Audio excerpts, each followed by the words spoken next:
ഞാനിപ്പോൾ നിൽക്കുന്നത് തൃക്കുറ്റിശ്ശേരി ക്ഷേത്രത്തിൻ്റെ വടക്ക് ഭാഗത്താട്ടോ. ഇവിടെ ഇന്നലത്തെ മഴയ്ക്ക് ക്ഷേത്രത്തിൻ്റെ മതിൽ കംപ്ലീറ്റ് ഇടിഞ്ഞു. കംപ്ലീറ്റ് തന്നെ ഒരു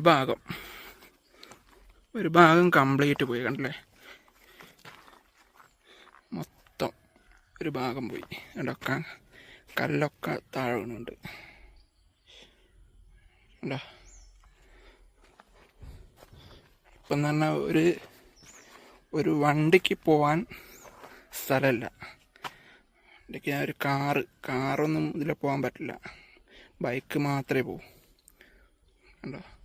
ഇന്നലെ വീണിട്ട് നമുക്കറിയില്ല ഇത് എപ്പോഴാണ് രാത്രി എപ്പോഴാണ് വീണെന്നറിയില്ല.